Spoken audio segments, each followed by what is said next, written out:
Olá, eu sou a Leca Rocha, atriz, e interpreto o seu caso virtual de relacionamento bizarro aqui. Às vezes eu não respondo todas vocês, mas eu leio todos os comentários e eu percebi aí uma quantidade expressiva de comentários de mulheres falando que tinha muito deboche, muita piada no vídeo. E eu queria informar vocês que essa parte engraçada que eu faço é a parte que eu acho que cabe. E muitos, como o número de seguidores vem aumentando, né? Nós somos 150 mil inscritos no momento. Algumas pessoas podem não ter a informação, né? A maioria das depoentes, elas vêm me contar a história e elas não estão equilibradas para isso. E a gente tem uma equipe pequena, mas temos, de psicólogas, mulheres, que trabalham de forma voluntária aqui para o canal.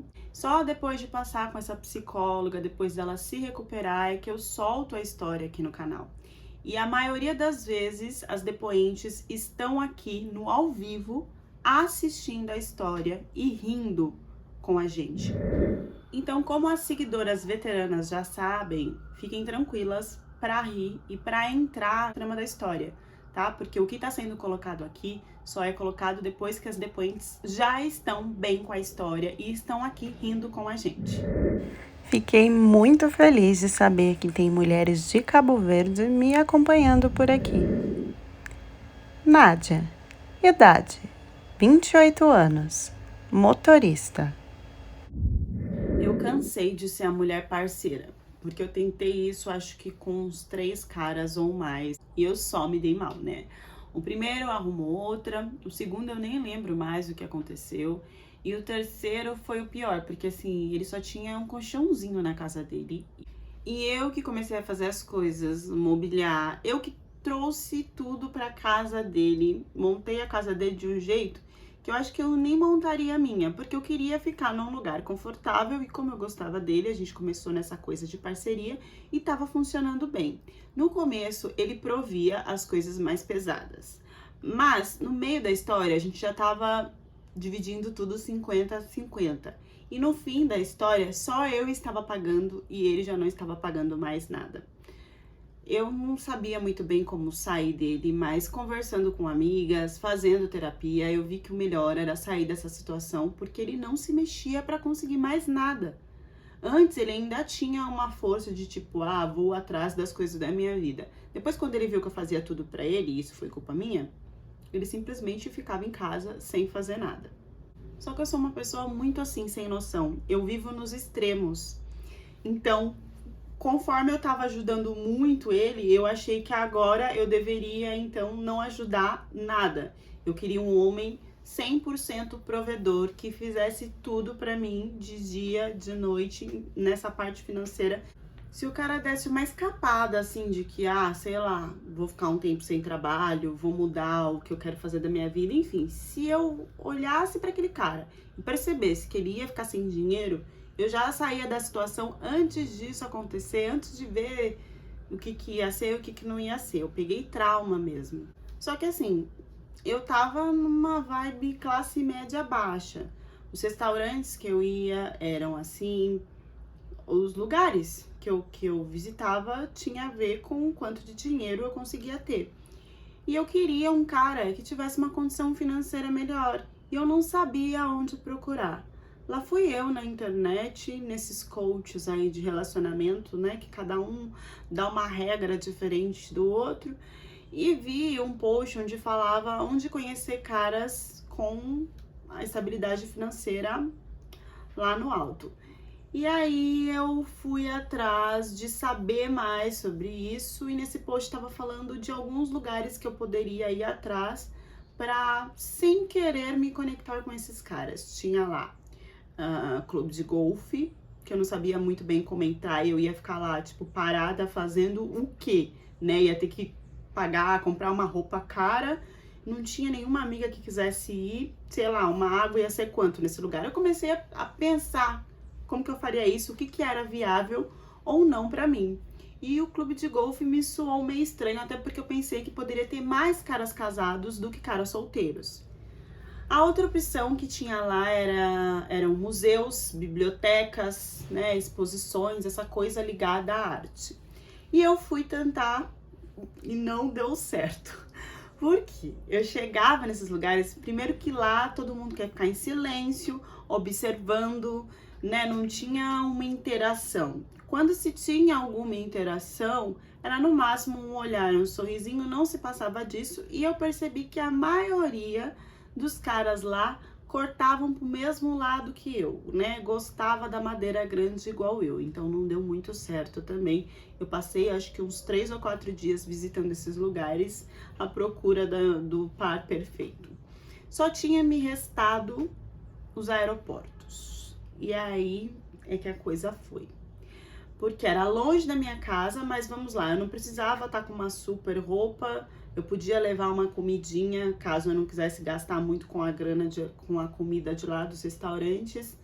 E eu fiz um teste, só que assim, era tudo muito movimentado, eu via que tinha muita gente e os caras estavam preocupados em entrar e sair do avião para viajar.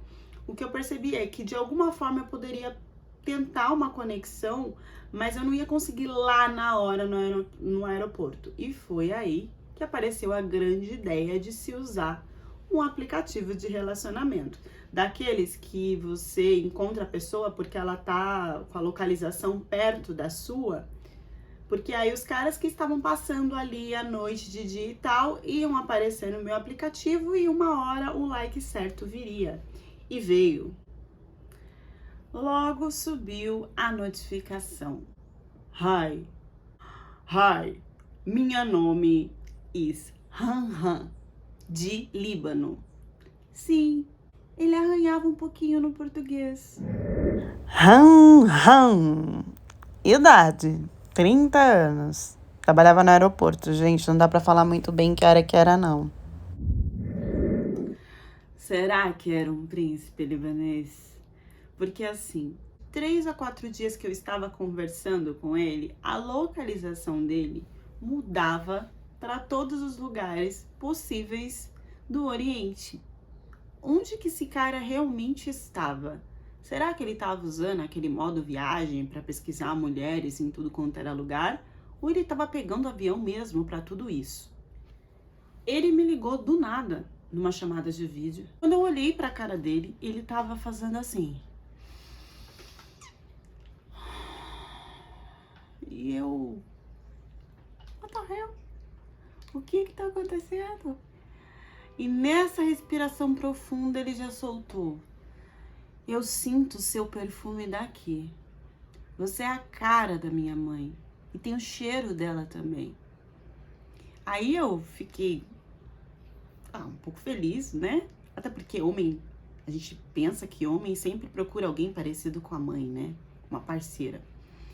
E aí eu perguntei, nossa, então me mostra, né, como que é a sua mãe, me mostra uma foto dela. E ele falou, eu sinto muito, eu não posso mais te mostrar porque a minha mãe é falecida. Aí fiquei um pouco sem graça. O primeiro árabe do canal que tinha a cara limpa. Nem sobrancelha quase ele tinha direito. Não existia pelo na cara.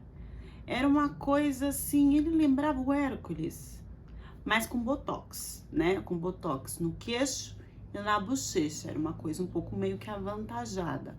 Quase que harmonizada, mas não. A segunda chamada de vídeo, o estranhamento foi pior, porque ele não me avisou novamente que a gente ia conversar pelo vídeo. Era um horário totalmente esporádico e eu não estava desocupada. Eu atendi ele desesperada, na ansiedade de querer conversar com ele de novo. Só que sabe mulher que tá fazendo um monte de coisa e acha que vai dar conta? Foi esse o momento, porque eu estava praticamente na frente do meu vizinho, devolvendo o gato dele, que adora ficar lá em casa. Eu achei que não teria problema de ligar o vídeo e falar oi, né? E o vizinho já tá indo, já tá saindo tudo, já tô indo pra minha casa, tava tudo certo. Só que deu problema. Esse homem ficou em silêncio, que nem o hi ele dava. E eu fiquei sem graça, não sabia muito bem como reagir. A cara dele foi ficando fechada, como se ele fosse confrontar alguém mesmo.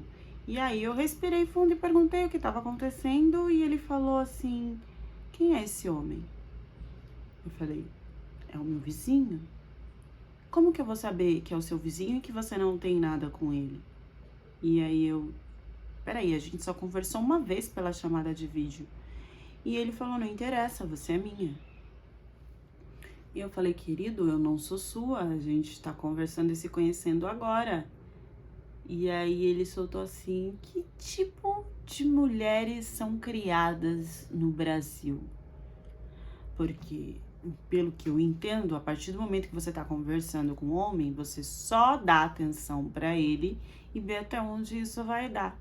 Falei, cara, tu tá louco? A gente começou uma briga, né, por causa da diferença de cultura. Ele era um cara muito conservador e nisso ele começou a fazer um dramalhão de chorar, espernear e falar que não acreditava, porque ele já tava gostando muito de mim, porque ele já tinha sonhado comigo, porque eu era a mulher da vida dele, mas que agora, pela falta de respeito, ele não queria mais saber de mim e desligou na minha cara. Ele não só desligou na minha cara, como ele me bloqueou nas redes que a gente tinha se adicionado e desfez um match no aplicativo.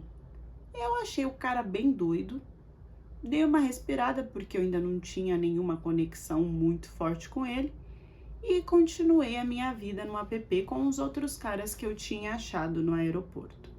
Só que era um mais doido que o outro, gente. Um tal de fingir que tinha dinheiro e quando chegava no lugar pedia pra rachar a conta.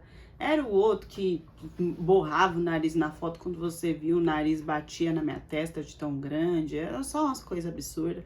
Eu fui me arrependendo a cada cara que eu conversava, o que eu pensava em me encontrar.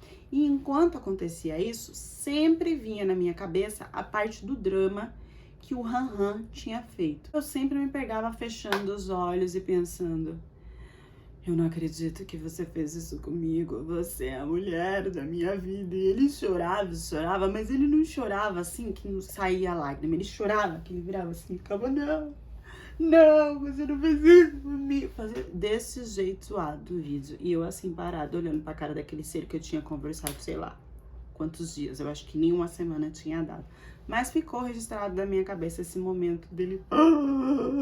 Ele fazia assim.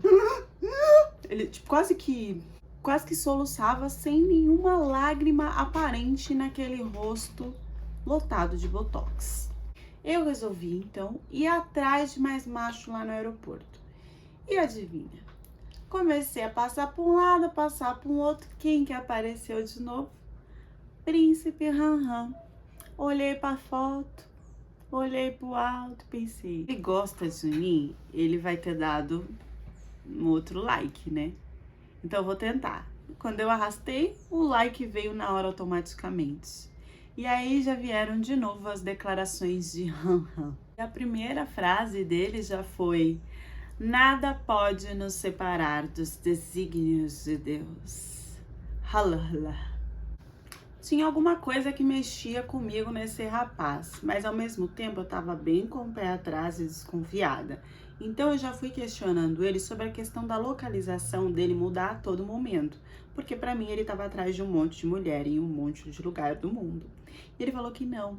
Ele disse que não teve oportunidade de me falar que ele trabalhava dentro de avião, por isso que cada hora ele tava em um lugar diferente. E eu achei muito estranho e falei, prove. E aí ele começou a mandar foto, mas ele nunca mandava a foto dele com o rosto no avião, era sempre o pé, a mão, o braço, o tórax. Eu fui achando aquilo mais estranho ainda, mas ao mesmo tempo ele começou a trazer algumas músicas como declaração de amor pra mim, né?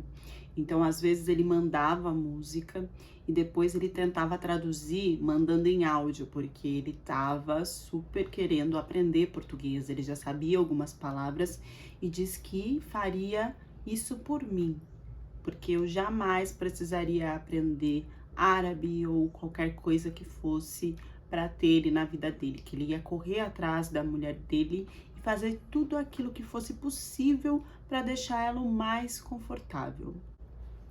Então ele começou a me mandar o link do vídeo, da música, e depois que eu escutava, ele me mandava em áudio, ele falando em árabe. Então era uma coisa assim, e aí mandava, Você é a flor que desperta a canção do meu jardim. Himi halabagihamiha. Você é a luz da lua na minha noite. E por aí as declarações sem sentido algum, mas que pelo tom da voz dele invocava, né, a fricção da periquita imediatamente. Em alguns momentos ele pedia que eu tentasse falar em árabe, porque ele achava bonitinho mandar para a família dele que eu também estava apaixonada por ele. Então ele me ensinava palavra por palavra, pronúncia por pronúncia. E eu comecei a fazer isso, eu não sei porque começou a subir um calor em mim quando ele falava árabe. E quando ele queria me explicar no vídeo, que ele fazia e eu ele hala. E eu hala. Quando eu via, eu não sei porque a gente tava tipo, parece que nos olhos ele tava querendo me dizer outra coisa e eu também tava sentindo que a gente queria fazer outra coisa. Então eu sentia que tinha uma energia ali, alguma coisa, uma mensagem subliminar de que no fundo a gente queria era outra coisa naquele momento. E isso não parou por aí. Isso piorou quando ele começou a pedir que eu colocasse as tetas pra fora. Chega. Que eu colocasse as tetas pra fora.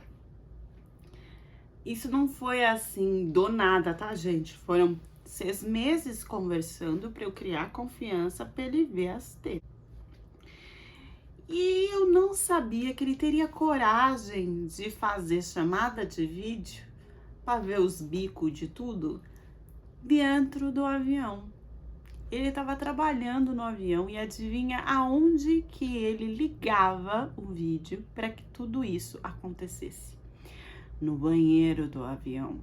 Do nada ele entrava no banheiro e descascava a banana. Como é que você sabe? Então ele entrava no banheiro do avião, eu mostrava os bicão e ele mashallah, né? E aí voltava a fazer o trabalho dele. Ele começou a dizer que eu dava energia para ele continuar o trabalho dele, que era muito maçante, que todos colocavam a culpa nele por ele ser árabe, em coisas que nunca aconteciam e que até uma passageira brigou com ele, colocando a culpa nele de uma coisa que ele nunca tinha feito. Mas que sempre que ele entrava no banheiro era uma felicidade estar comigo. Nosso primeiro encontro ao vivo foi no aeroporto de Guarulhos. E eu descobri lugares que eu jamais imaginava que tinha naquele aeroporto. Porque a nossa conversa não durou muito, não foi muito intelectual. A gente queria ir pro vamos ver, mas ao mesmo tempo a gente sabia que não poderia fazer algumas coisas antes do casamento.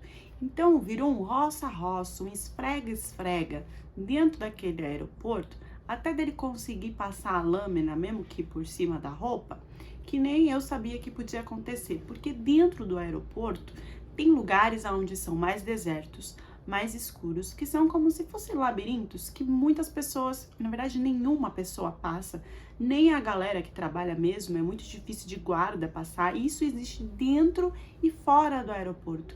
Então ele foi me mostrando, cada vez que a gente se encontrava no aeroporto, ele foi me mostrando esses lugares, e a cada lugar novo era uma atracada diferente, sempre no final agradecendo Allah. O que me deixava cada vez mais animada é que quando eu encontrava ele, todas as vezes que eu encontrei ele, ele nunca estava do mesmo jeito. Ele sempre estava com um cabelo diferente, ou tinha feito alguma coisa no rosto. A roupa, o estilo era diferente. Uma vez ele estava mais com um terno, outra vez ele estava mais hippie. Nunca parecia a mesma pessoa. E eu achava aquilo instigante, sabe? E um dia desses, no aeroporto, ele pegou a minha mão e eu sentia que ele tinha pegado de um jeito mais forte, que suava mais forte, que tremia. E ele falou, vem comigo. Nisso, gente, eu andava, esse lugar nunca que chegava. E quando chegou, eu nem sabia mais que eu tava dentro do aeroporto, de tão perdida que eu era. Não tinha barulho de pessoas, de nada. Era só eu e ele. E ele me olhou forte nos olhos e falou, eu precisava te dizer isso ao vivo. você quer casar com eu? Ele falou em português. E aí cara, eu quero, né? Lógico que eu quero. E aí a gente se beijou e nos atracamos de novo, mas não fomos até o finalmente, porque isso só depois do casamento. Aí começou a correria toda pra gente ficar junto. Porque assim, ele não queria casar e continuar nessa profissão, porque era uma profissão que ele não parava. Ele tinha o objetivo de ficar comigo em Portugal e não no Líbano. Então ele começou a procurar trabalhos dentro do aeroporto, que ele pudesse ficar fixo lá em Portugal e que a gente pudesse ter uma vida de família normal, né? Eu queria ter filhos, mas queria que ele estivesse do meu lado na hora do parto, na hora de tudo. Então não podia ser essa correria de sempre ele estar dentro de um avião. Quando a gente chegou em Portugal, eu fiz amizade. Eu fiz amizade com algumas brasileiras e elas já vieram me falando que alguns árabes lá se comportavam de forma muito, muito perigosa. Era melhor eu sair dessa situação. Até porque nem eu e nem ele tínhamos documentação para ficar. O nosso objetivo no começo era o quê? Antes de completar 3 meses, a gente ia para um outro país perto, ficava e depois voltava até a gente conseguir resolver isso. Mas de não voltar para o Líbano e de não voltar para o Brasil. Como a gente tinha essa pressão de não ter um lar, de não ter nada estabilizado, nem eu e nem ele queríamos ter filho dessa forma. A gente casou, tá?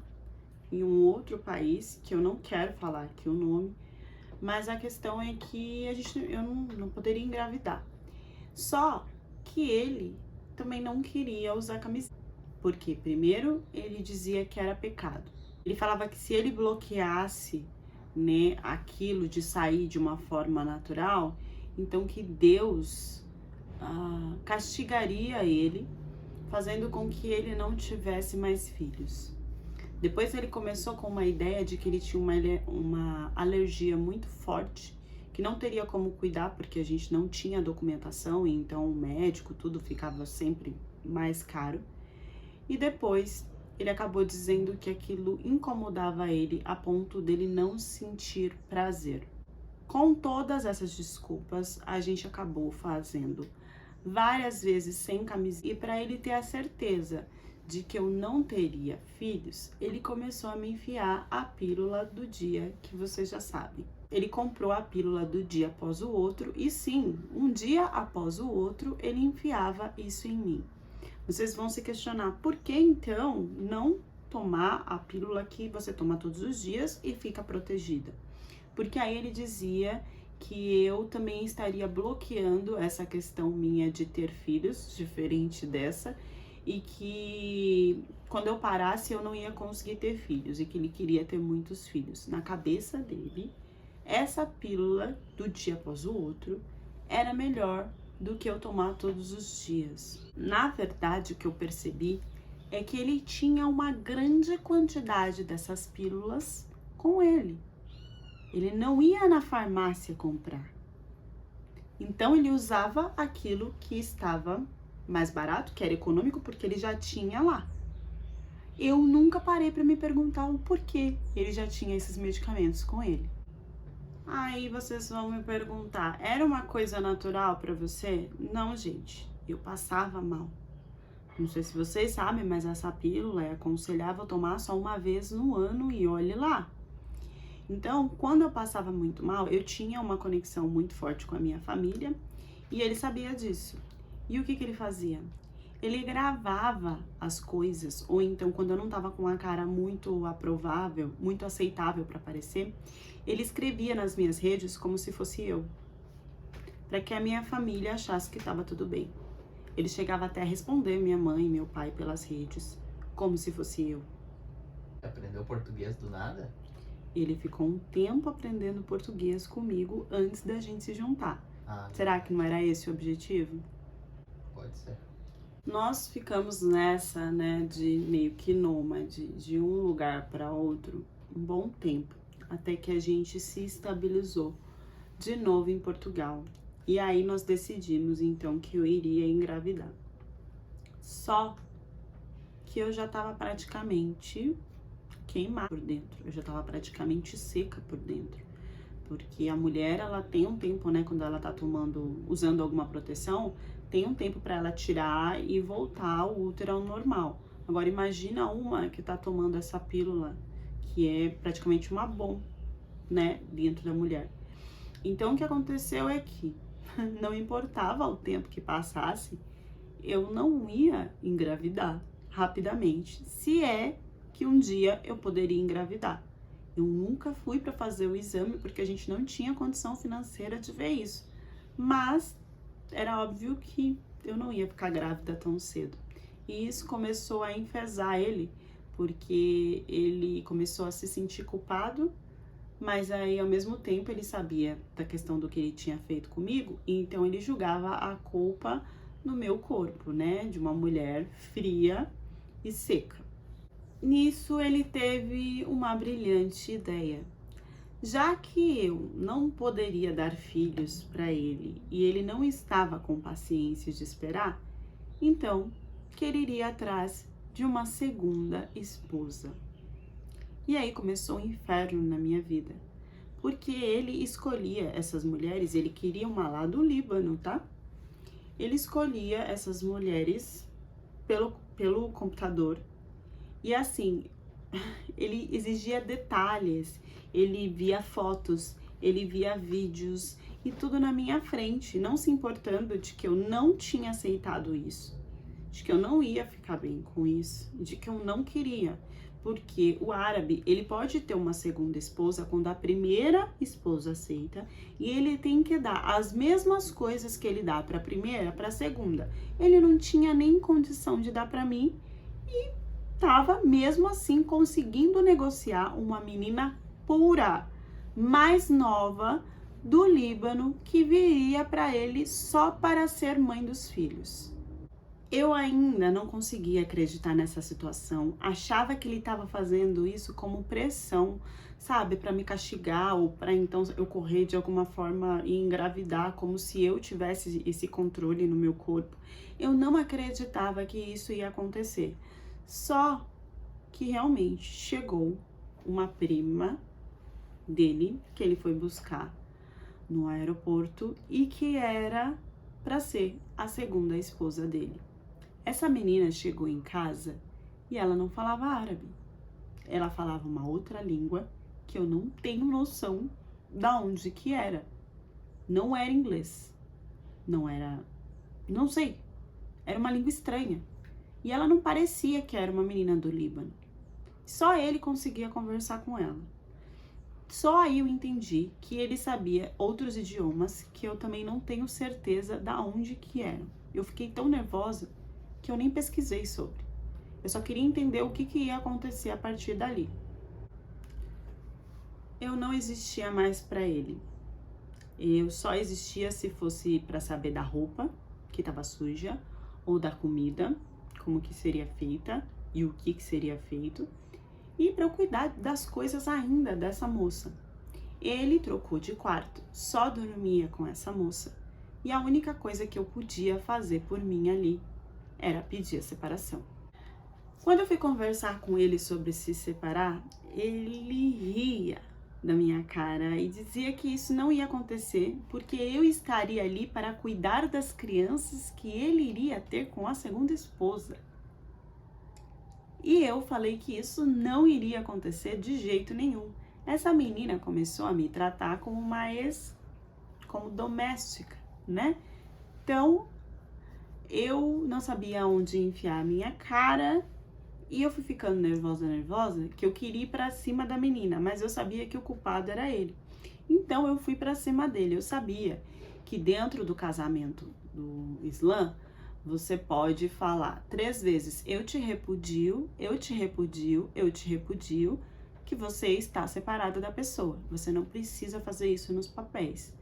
Então, eu fui para conversar com ele mais uma vez e ele negou e começou a rir de novo, falando que ele tinha um controle sobre mim naquela situação. Eu resolvi então mandar mensagem para as mulheres que eu tinha feito amizade em Portugal e elas já me confirmando que sabiam de histórias parecidas, que no fim eles sempre ficam com que no fim eles sempre ficam com as mulheres dos países deles e usam as outras estrangeiras para lavar a casa, para essas coisas todas, e que era só eu cair fora falando desse repudio. Só que eu fui fazer isso, gente, e ele veio pra cima de mim pra tampar a minha boca para que eu não pudesse falar 3 vezes. Pra vocês terem ideia de como eles acreditam nessa fala. E aí ele me bate, mas eu falei as 3 frases, mesmo com ele em cima de mim. Não ia fazer isso sem ter um plano do que iria acontecer depois. Então, antes, eu tinha conversado com uma amiga de Portugal. Ela iria viajar e ela disse que me ajudaria e que eu poderia ir com ela também. Então, tava meio que programadinho. Depois, eu trabalharia na casa dela, enfim, me virava. Só que quando eu falei pra ele que eu iria para essa viagem, ele disse que mesmo com tudo isso, ele ainda se sentia na responsabilidade como homem de então me levar até o Brasil. Então que ele iria me ajudar financeiramente nessa parte, porque eu não tinha recebido o dote e ele não achava justo comigo. Então, as muçulmanas, né, no casamento do Islã, o homem, ele dá um valor para a mulher que caso ela se divorcie, caso ele vá de arrasta para cima, ela tem uma condição financeira pós ele, né, para se reestabelecer. Até porque, com certeza, essa mulher vai ter filhos e não vai ter como se virar, porque eles preferem que a mulher fique em casa enquanto eles ganhem todo o dinheiro para cuidar da casa. Eu achei justo. Achei que primeiro ele estava fazendo isso porque ele tinha MIBA e não queria que eu denunciasse. Mas a troca era boa. O que ele estava me oferecendo ali, eu achei justo o valor e eu aceitei. Então a minha amiga, ela ia para vários lugares no Oriente e então eu iria com ela para essa viagem e depois eu voltaria para o Brasil. Acontece que, chegando o dia da viagem, e até esse dia, parecia que eu não existia dentro da casa dele, tá? Ele me deixou em paz. Eu podia comer o que eu quisesse, eu não precisava ajudar a outra mulher. Foi um tratado de paz ali. Chegou no dia de eu ir viajar, a confusão já começou no aeroporto. E eu achei que essa confusão estava rolando por causa da minha documentação. A funcionária da companhia olhou a minha passagem, olhou a passagem da minha amiga, disse que a minha amiga poderia passar, mas eu não. E eu não estava entendendo por quê. Ela disse que tinha alguma documentação, algum erro, alguma coisa que não acusava ali a minha passagem como comprada. E eu falei que isso não poderia ser possível, porque foi pela agência tal que eu conhecia, apesar dele ter feito toda a negociação. Então, me fez ligar para a agência pegou toda a documentação, confirmou tudo, eu tinha como provar para ela, e a funcionária olhava para minha cara, mesmo com tudo aquilo, falava que a minha passagem não era verdadeira e que não tinha sido comprada. Essa confusão começou assim, com vários questionamentos, e eu ligando para ele também confirmando e mostrando que tinha caído na conta dele, mostrando tudo.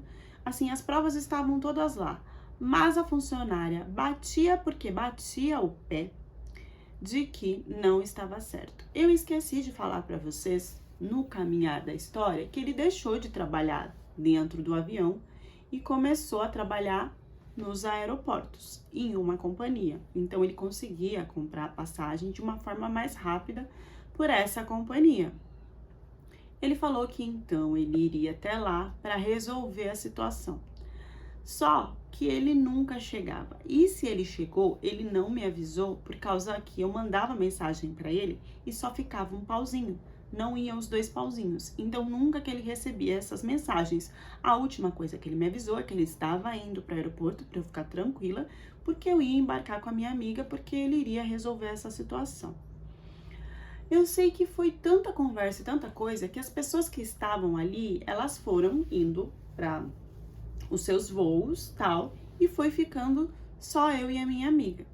Eu percebi só depois, não no momento, que a roupa dessa funcionária tinha as cores um pouquinho diferentes das outras funcionárias que trabalhavam para a companhia.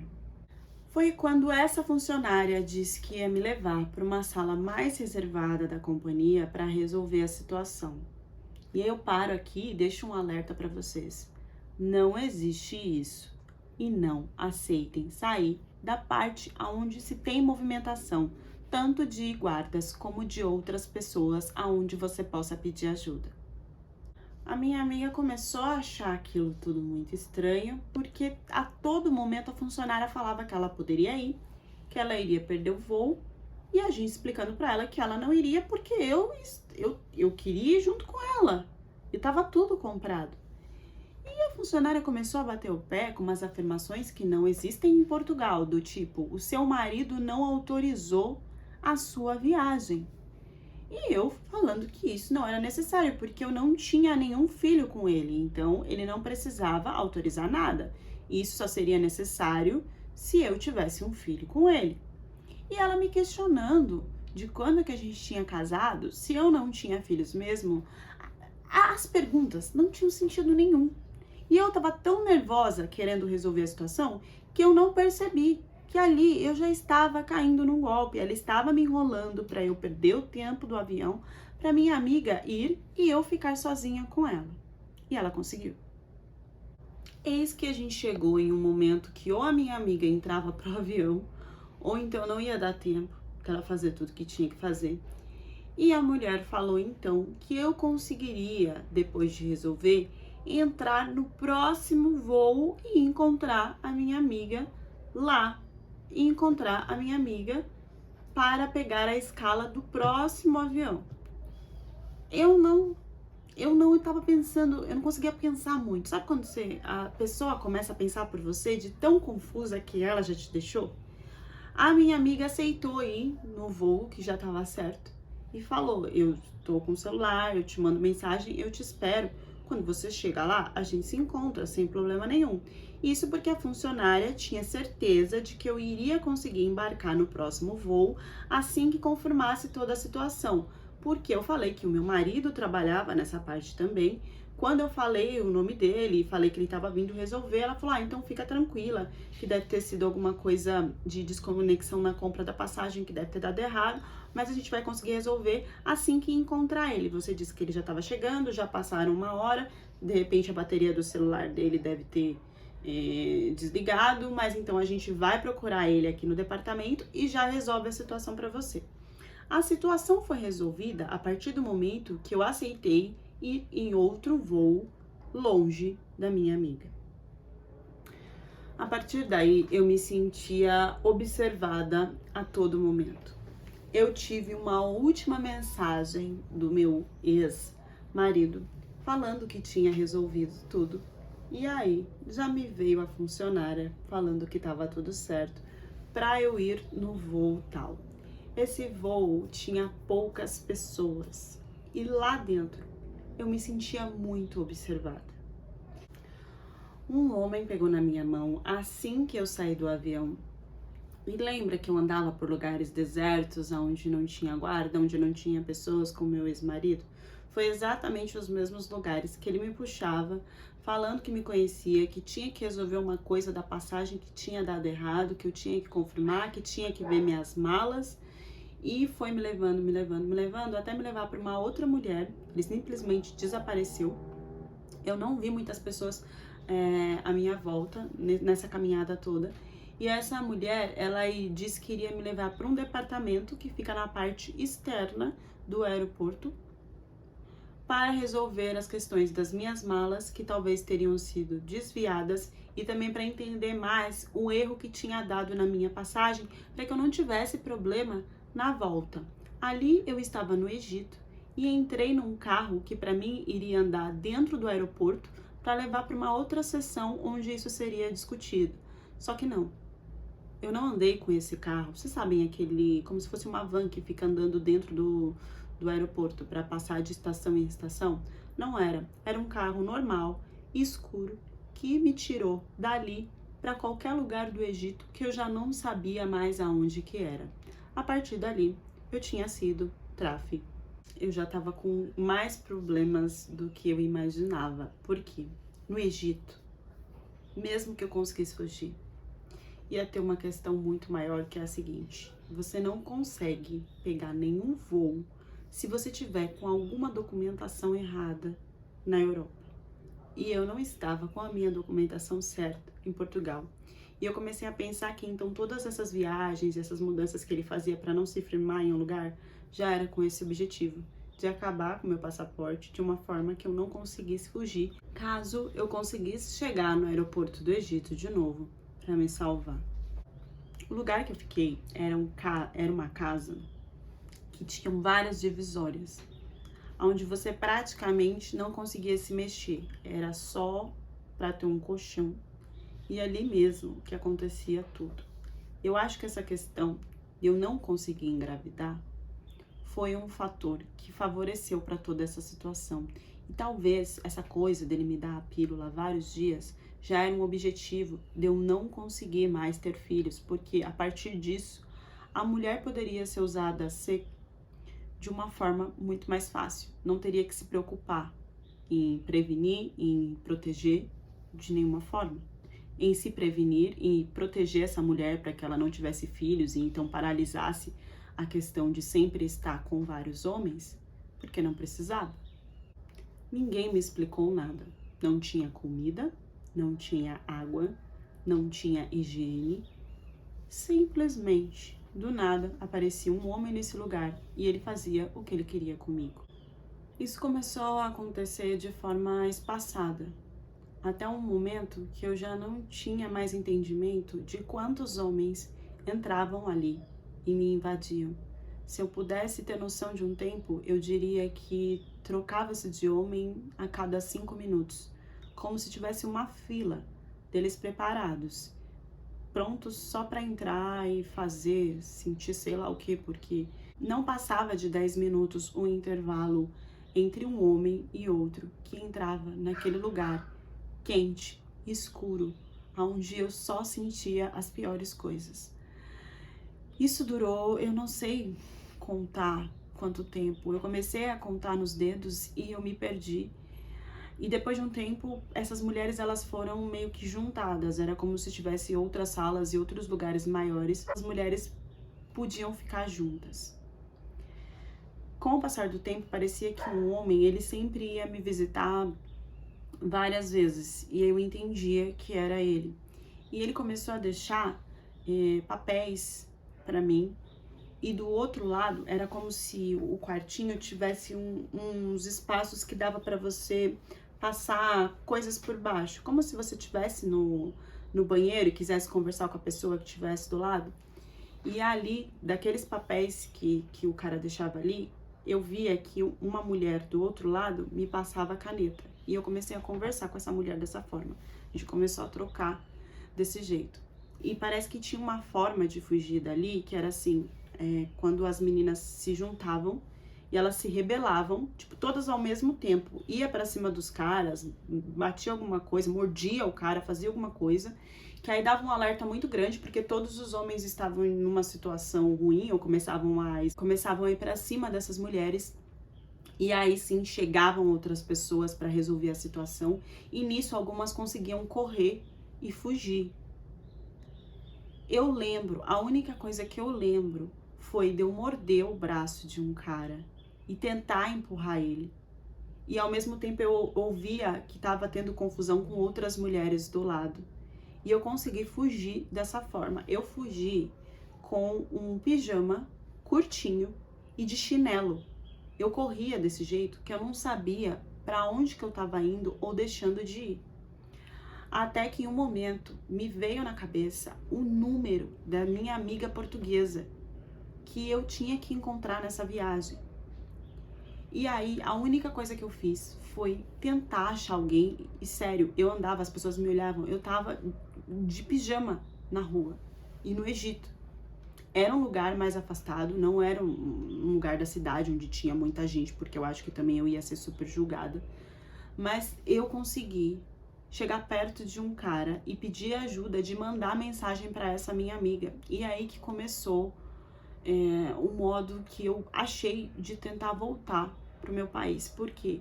A primeira vez que eu mandei mensagem para minha amiga, ela não acreditou que era eu. Ela achou que era trote. Ela só começou a acreditar que era eu conforme eu ia mandando mensagens para ela, e nunca era do mesmo cara. Porque esse cara me ajudava um dia, eu mandava mensagem, depois quando eu via, eu já estava indo para pedir ajuda para outra pessoa e mandava mensagem do celular da outra pessoa, porque eu também tinha medo que eles viessem atrás de mim.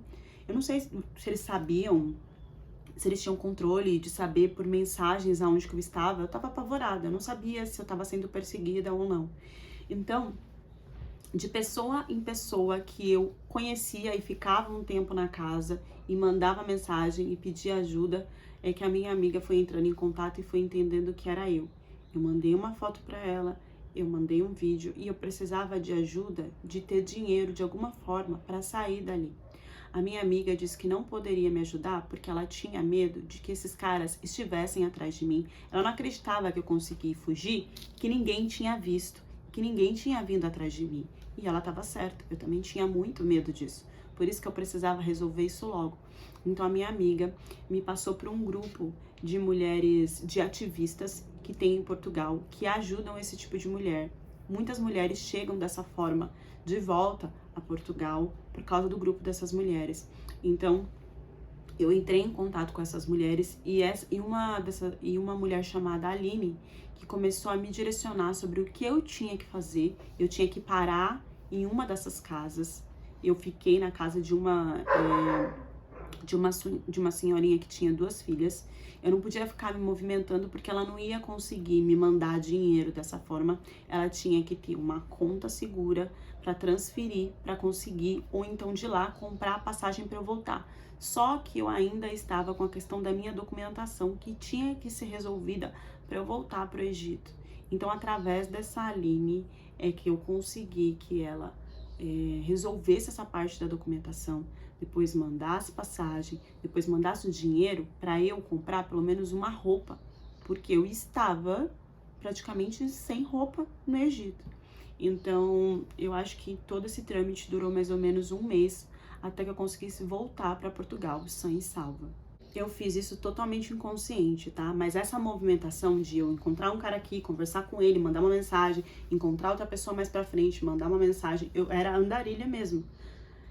Isso fez com que talvez eles não conseguissem me achar de uma forma fácil, porque se eu tivesse corrido na primeira região ali perto, tivesse ficado e pedido socorro ali, ficado ali, eles com certeza me encontrariam. E esse era o medo dessas pessoas, dessas meninas que estavam me ajudando. Outra coisa, é muito difícil elas de lá entenderem que a conta que elas vão mandar o dinheiro que é segura, que a passagem no meu nome vai chegar até mim, que eu realmente vou estar lá no aeroporto no momento, que elas não vão perder essa passagem, porque muita coisa pode acontecer. Eles podem me reencontrar de novo, podem me pegar de volta. Então, assim, eu não sei que tipo de sorte que eu tive, porque o mais certo nessa situação é que eles encontrem a mulher e ela continue sendo traficada. É quase impossível dessa mulher ir para tão longe e conseguir contato tão rápido a ponto de conseguir ser salva como eu fui. Por isso que até hoje eu agradeço todos os dias e vejo isso como um milagre na minha vida. Eu não sabia do grau do poder desses caras. Para vocês terem noção, até hoje eu não posso ter contato direito com a minha amiga de Portugal, porque ela estava em toda essa situação. Com certeza eles têm o contato dela e até hoje, mesmo eu estando em Portugal, agora numa república, sendo cuidada, eles podem me encontrar. Afinal, o meu ex-marido está ainda em Portugal e ainda não foi encontrado, mesmo com toda a minha denúncia, com toda a documentação, com foto, com tudo que eu tenho dele. Acredito que nesse momento ele já não esteja mais, mas enfim, ele tem contato de pessoas ali, ele tem contato de pessoas no aeroporto que fizeram isso, ele diz que trabalhava no aeroporto, então querendo ou não, existem pessoas ali que auxiliam, ganhando ou não, para que isso aconteça. Então todos os dias eu saio na rua e eu tenho que tomar muito cuidado aonde eu vou, com quem tá atrás de mim, com que informação que eu dou. Eu dou outro nome, eu tento mudar várias coisas, porque ainda hoje pode-se ter alguém atrás de mim. de acordo com o que essas meninas me explicaram, eles não desistem de ir atrás de uma mulher que já passou por essa situação e de que tem informações que eles não querem que sejam espalhadas. Então, o que eu peço aqui é que vocês prestem muita atenção com quem que vocês estão se relacionando e a qualquer erro que dê no aeroporto, nunca fiquem longe da maioria das pessoas, nunca fiquem longe das pessoas que você vai viajar, não aceitem entrar em outro tipo de voo onde você possa ir sozinha, porque a partir daí é quase impossível que você consiga voltar vivo.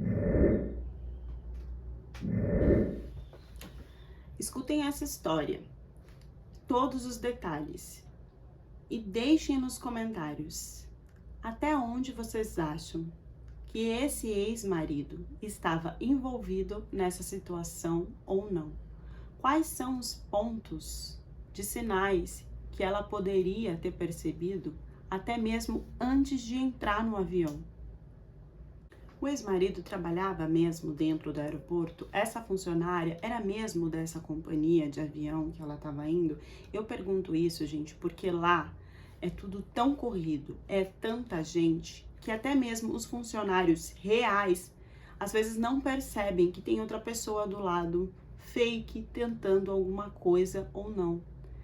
Eu não consegui a informação com a depoente de que se o avião que ela entrou para pegar o voo depois da amiga tinha o nome da mesma companhia que a amiga foi e que ele tinha comprado a passagem para ela. Eu, escutando a história, acredito que não e que ela nem percebeu isso. Enfim, são muitas teorias que podem ser criadas a partir dessa história e eu peço que vocês deixem a reflexão de vocês nos comentários e até a próxima história do canal.